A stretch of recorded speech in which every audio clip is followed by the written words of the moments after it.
I still remember the exact second the world cracked open and swallowed every promise we ever made. It was a Thursday night, the kind where the house feels too quiet and the refrigerator hums like it's mocking you. I'd come home early from the office, carrying a bouquet of those ridiculous orange lilies Sarah always pretended to hate but secretly kept in water for weeks. I was halfway up the stairs when I heard her voice, low and conspiratorial, drifting from the cracked door of the guest room. "Mom, relax. He'll never figure it out. He trusts me the way he trusts gravity." My foot froze on the step. The lilies trembled in my fist, petals brushing my knuckles like tiny accusations. I should have turned around, should have pretended I heard nothing, but the word trusts lodged in my throat like a fishbone. I pressed my ear to the wood and listened to my marriage die in real time. Sarah's laugh came next, the one that used to make me feel like the luckiest man alive, now sharp enough to cut glass. I know, it's awful," she said, but there was no remorse in it, only the giddy relief of someone who just unhooked a bra after a long day. "It started as comfort, okay? David was grieving his dad, I was lonely, Mark was always at the office.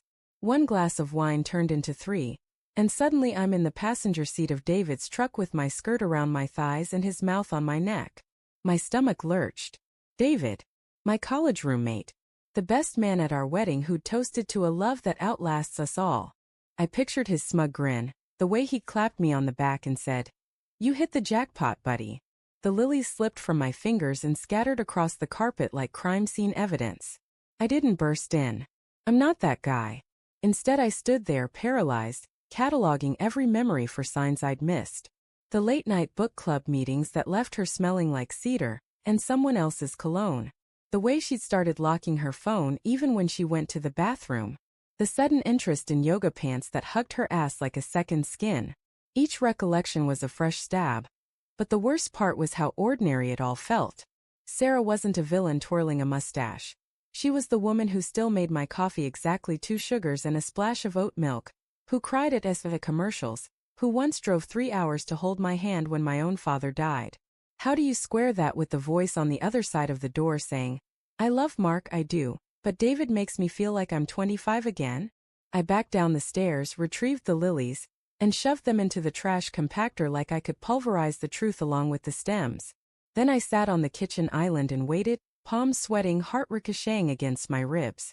When Sarah finally emerged, hair twisted into a messy bun, wearing my old Columbia sweatshirt like a trophy, she smiled the way she had on our honeymoon, wide, unguarded mine. "Hey babe, you're home early."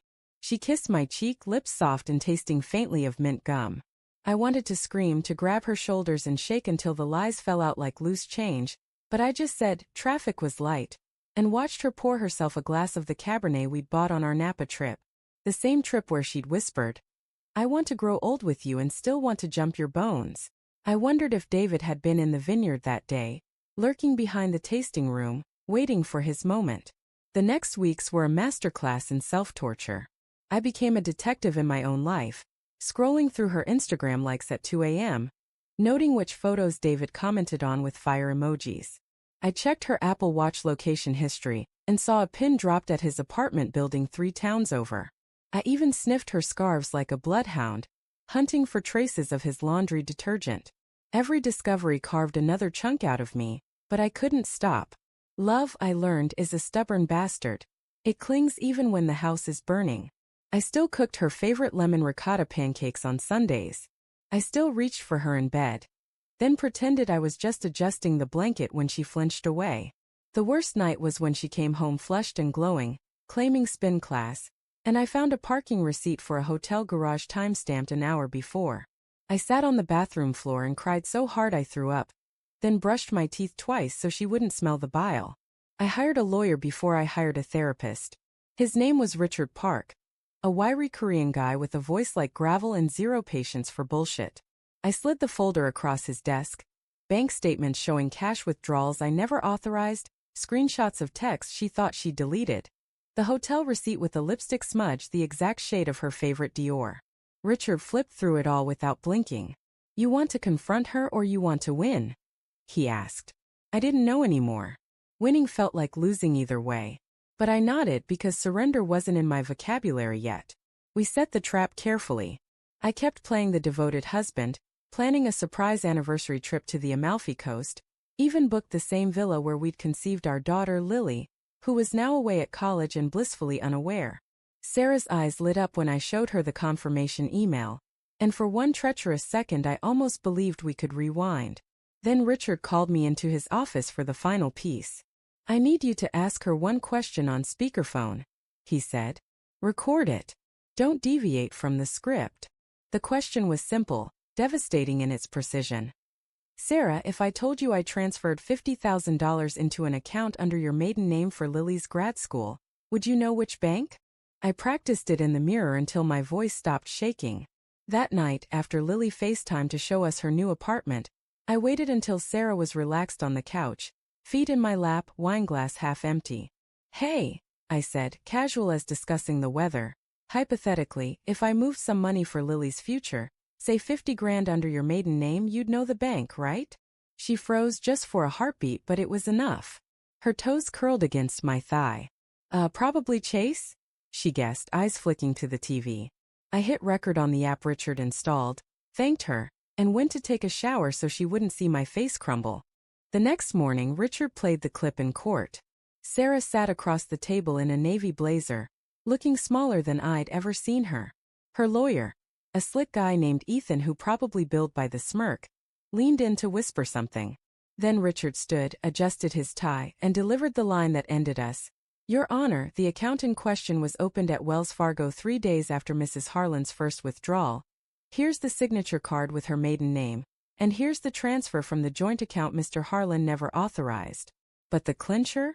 Mrs. Harlan just confirmed on record she believed the fictitious account was at Chase. She couldn't have known the real bank unless she opened it herself.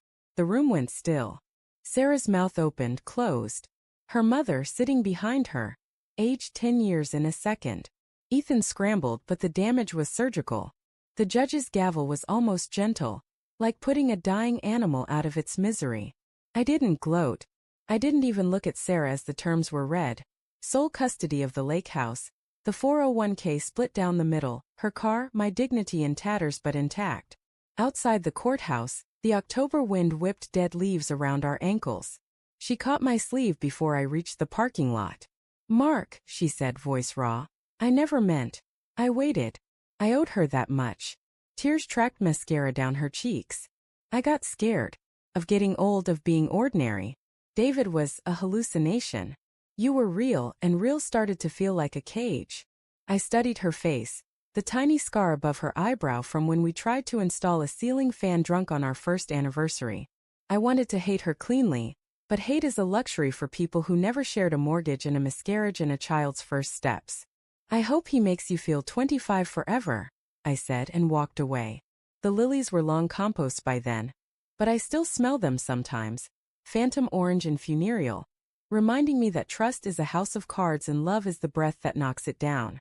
Sarah was wrong about one thing, I figured it out. But the real betrayal wasn't the affair.